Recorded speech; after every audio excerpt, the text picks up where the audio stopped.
Hi everyone, my name is Morgan Schiebel and I competed in hospitality and tourism professional selling my senior year at Woodinville High School, and I was a finalist at internationals. So to just say how this is going to start off, I don't have any particular order for these tips, but it's just really stuff that I wish I had known going into my senior year, as well as what I've learned from doing case competitions in college and just coming back and actually helping judge some Woodinville students and what I've learned from their presentations and feedback I've given them.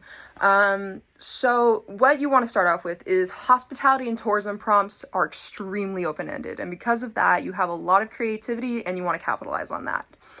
So the first thing you want to do when you are looking at the prompt is figuring out what your narrative is going to be.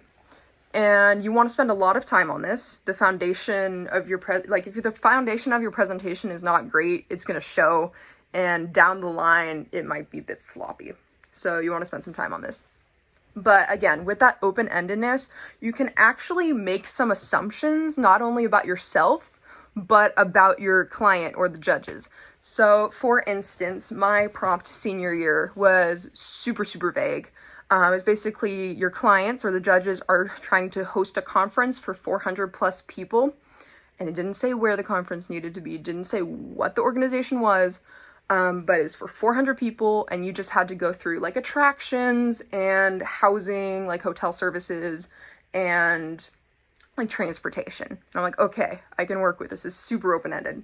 So you're able to play to your strengths in that way, where, for instance, I live in like Redmond, Washington. So obviously like a good location for me to pick for a convention center is Seattle, because I know a lot about the area. I've lived here my entire life.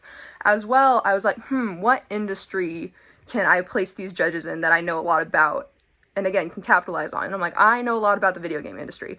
So the judges are going to be a video game like development conference, and I can host it in Seattle. Okay, awesome. And with this, like, it doesn't, like, it's super helpful, like, as a starting point, but you need to be able to fit it into your script, or else it just does not work well. Because if you just say, hi, your X conference, come along on this journey with me, it's, like, not super helpful. But if you fit it into your script well, and make the judges believe, like, that this is your character, it's a lot more helpful. For instance, like,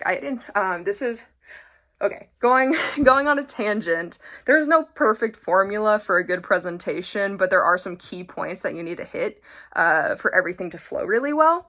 And for instance, when I was setting up my relationship with the clients, as soon as I walked into the room, I shook their hands, and then I said something like this, and I'm sorry, this was my script for a year ago, and I just opened the document right now.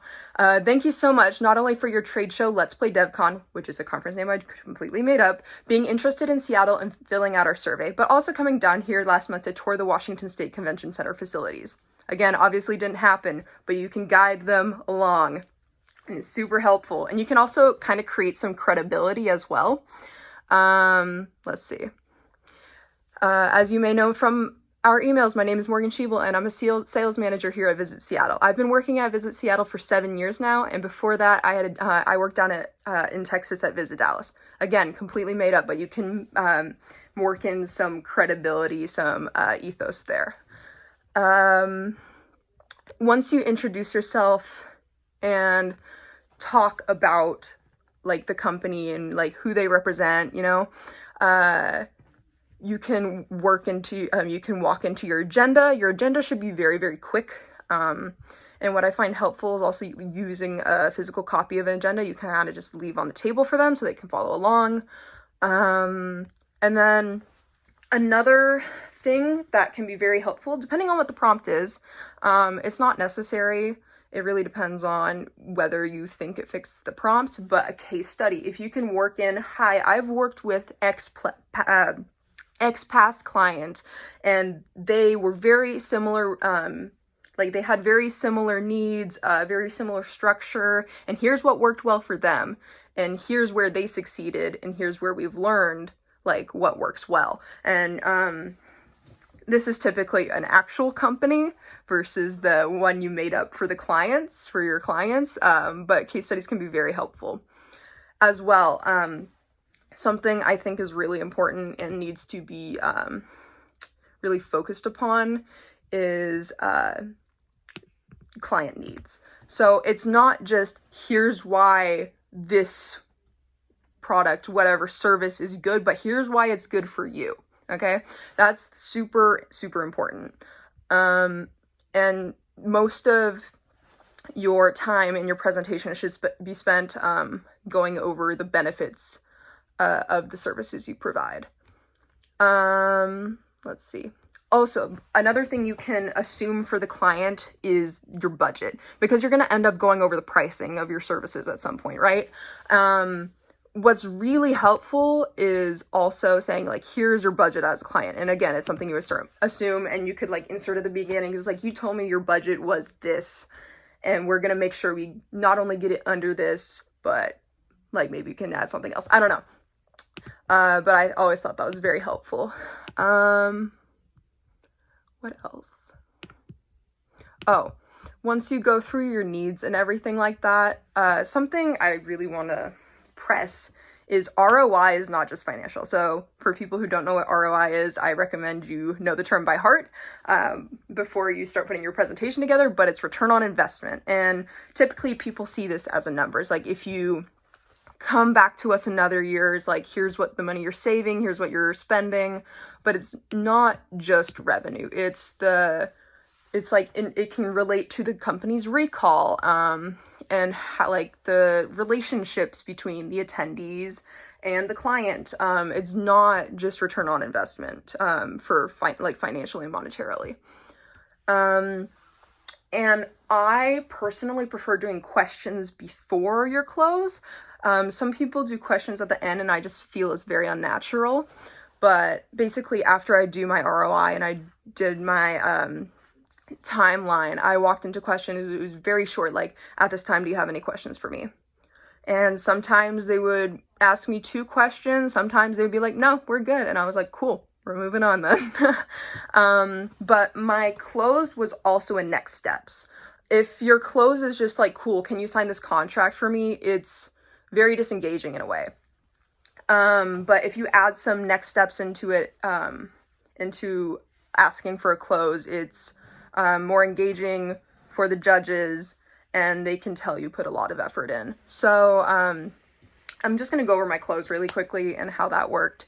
So as we talked about on your timeline, your next steps will be going over your licensing agreement. Once you take your time reviewing that, we can submit that directly to the convention center. Okay, and then this is where you go into, by any chance, are you interested in signing now? If not, if they are, awesome, amazing, great. That normally doesn't happen, and they're very, like, judges are very resigned in a way where they're like, we want to take our time with this. They want to see how you react to the neglect of the close. But you can add, again, the things you make up can be so helpful. So here's what I did. I basically said, as a signing bonus, if you sign your licensing agreement within the next 72 hours before our follow-up meeting on Monday, the convention center is willing to give you a discount on the cost of your power drop by 3%. And adding on those, like, little subtle things are sometimes even more helpful than the main storyline, you know? And closing with something powerful, but also, I don't know how to describe this, but basically, like, I sincerely hope you choose, like, our service or whatever. But something I find is really helpful is I always come in with, like, business cards that I designed that have my name, my fake, like, company or whatever, and my role, and it has my actual information on the back, which maybe is not the best idea, but those little things at the end are always what set you apart. And so I basically said, like, now you have my email, but if you ever need to call me, here's my business card. You can keep my notes as well. It includes everything we've covered today, along with testimonials and contact information of all our vendors that responded to the proposal I sent. As well, I also sent a PDF of everything we covered to your executive assistants. Again, thank you for coming out. I can't wait for our follow-up on Tuesday. And that whole like follow-up thing, instead of just like walking away, it kind of closes the narrative out better. And now that we've kind of gone over like how I exactly structured my presentation, I kind of want to go over how my presentation actually worked. Sounds so weird and so similar, but pick a centerpiece is like my huge thing. I was dumb and at area I had both my laptop out with a presentation and as well as a binder. And basically what my judges told me for feedback was pick one centerpiece and just run with it. And I was like, cool. But I had so much information in my binder and I was like, oh, I don't want to give this up. So basically I focused on having my presentation on my laptop, and I had this binder set aside. It was like chock full of just like research, and I had like a whole 4-page thing about different hotels, the pros and cons of all of it. And I brought that out for questions, and like the reactions of my judges when I brought out that binder for like questions only for state, they were like amazed like at how much research I did. So I didn't have to chuck away all my hard work, but trying to have the judges focus on a laptop screen, a binder, and what is coming out of my mouth at the same time is not great. And you really want that centerpiece and what that is. I also left my binder at the end. I basically printed out everything, and normally the judges would be like, hey, can we give this back to you? We really don't need this. But they'd usually look over it for like 10 or 15 seconds just to see how much work you did. And talking about centerpiece design elements, if you're a prepared event, your content should reflect that. For instance, if you were a role play and you only have 15 minutes to do things, your slides on paper can be really sloppy, but in a prepared presentation, they should look nice. They should look really, really nice. And you need to kind of play around with text a lot too, like what text is going to be on your slide. In the past, I had real troubles about like having too much text on my slide, and it really just takes away from your presentation. Have bullet points at most on your slide. Even just having a picture up is also awesome at times. But again, bullet points at most, because you should be speaking instead of like them having to read a paragraph on a slide. That's not helpful. And I kind of learned more about that doing case comps at UW and how that kind of plays into everything. My 2 more tips. My second to last tip is practice. I am a true unadulterated procrastinator, always have been. This is not something you can procrastinate and pull off, because other people are working so hard, and if you're the one procrastinating, it's not going to play off well. And I think the way I practiced just going through my presentation is have a full script first. This worked for me, at least. Some people do well not having a script. That is not me.